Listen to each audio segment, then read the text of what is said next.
नमस्कार सुधी एवं गुणीजनों, मैं कुसुम शर्मा श्रीमद् वाल्मीकि रामायण के 86वें एपिसोड में आपका स्वागत करती हूँ, हार्दिक अभिनंदन करती हूँ। साथियों, एपिसोड में प्रवेश करने से पहले स्वामी विवेकानंद जी ने क्या कहा हनुमान जी के चरित्र के लिए। स्वामी विवेकानंद जी ने कहा कि देखो किस प्रकार रामचंद्र जी की आज्ञा पर हनुमान जी समुद्र लांग गए। उन्होंने जीवन मृत्यु की तनिक भी चिंता नहीं की। वे अपनी इंद्रियों के पूर्ण स्वामी थे और अद्भुत प्रज्ञा से संपन्न थे। तुम्हें व्यक्तिगत सेवा के इस महान आदर्श के नमूने को अपने जीवन में उतारना होगा, उसी से अपने जीवन का निर्माण करना होगा।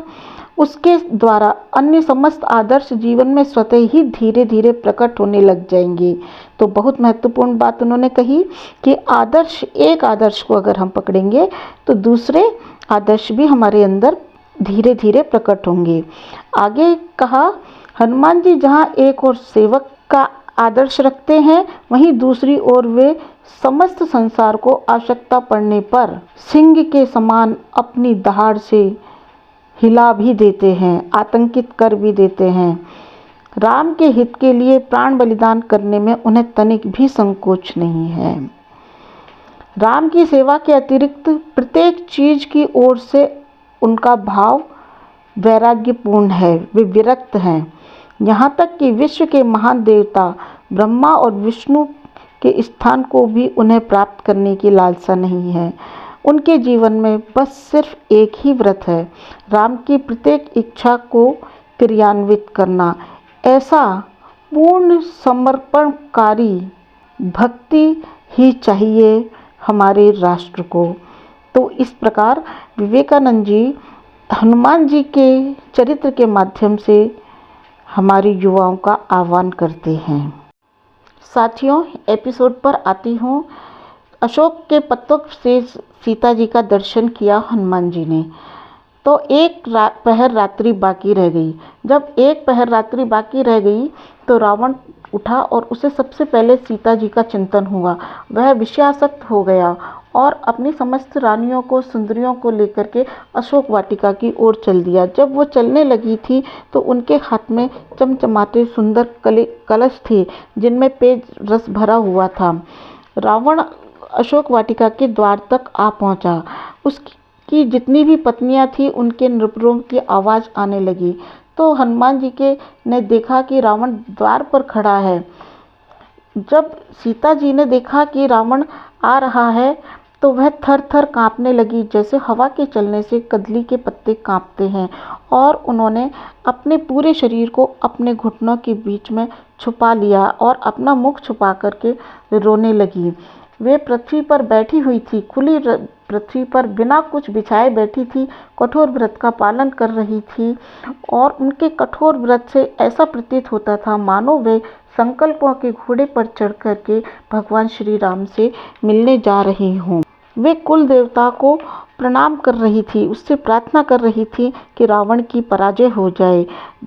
जब इस प्रकार राक्षस राज रावण ने सीता को देखा तो वे लुभाने की चेष्टा करने लगा। इस प्रकार कहने लगा कि हे सुंदरी, तुम मुझे आदर दो, मैं ही केवल इस स्थान पर आ सकता हूँ, तुम्हें मुझसे भय नहीं होना चाहिए। हे मिथिलेश नंदिनी, मैं तुम्हें तब तक स्पर्श नहीं करूँगा जब तक तुम स्वयं नहीं चाहोगी, इसलिए तुम मुझे प्रेम दान दो। तुम स्त्रियों में श्रेष्ठ हो, तुम्हें एक वेणी धारण करना, नीचे पृथ्वी पर सोना, मैले वस्त्र पहनना, उपवास इत्यादि करना तुम्हारे लिए उपयुक्त नहीं है। मैं तुम्हारे जिस जिस अंग को देखता हूँ मेरे नेत्र वहीं पर उलझ करके रह जाते हैं। तुम इस पतिव्रत धर्म के मोह को छोड़ दो। मैंने युद्ध स्थल में बहुत से देवताओं को जीता है और वो कई बार मुझसे पीठ दिखा करके भाग चुके हैं। तुम मुझे स्वीकार क्यों नहीं करती? देखो, तुम्हारा पीताम्बर मैला हो गया है, तुम दुबली पतली हो गई हो, तुम्हारे अंगों में आभूषण भी नहीं है, फिर भी तुम्हें देखकर मेरा मन दूसरी स्त्रियों की ओर नहीं जाता है। त्रिभुवन की जितनी श्रेष्ठ सुंदरियां मेरे भवन में हैं वो तुम्हारी परिचर्या करेंगी।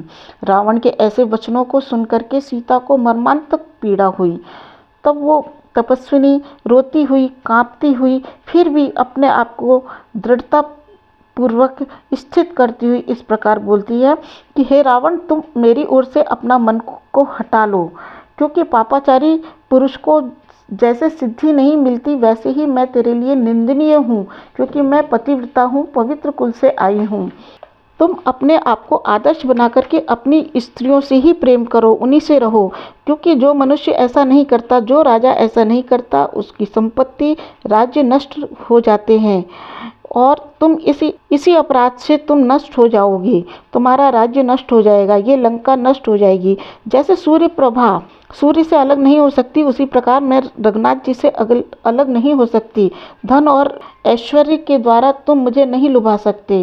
यदि तुम्हें अपने नगर की रक्षा करने की इच्छा है और दारुण बंधन से बचने की इच्छा है तो श्री राम जी को अपना मित्र बना लो, क्योंकि क्रोध में भरे हुए रघुनाथ जी तुझे कभी छोड़ेंगे नहीं। जब वो इस पुरी में आएंगे और अपने बाणों की वर्षा करेंगे तो तिल भर के लिए भी जगह नहीं बचेगी।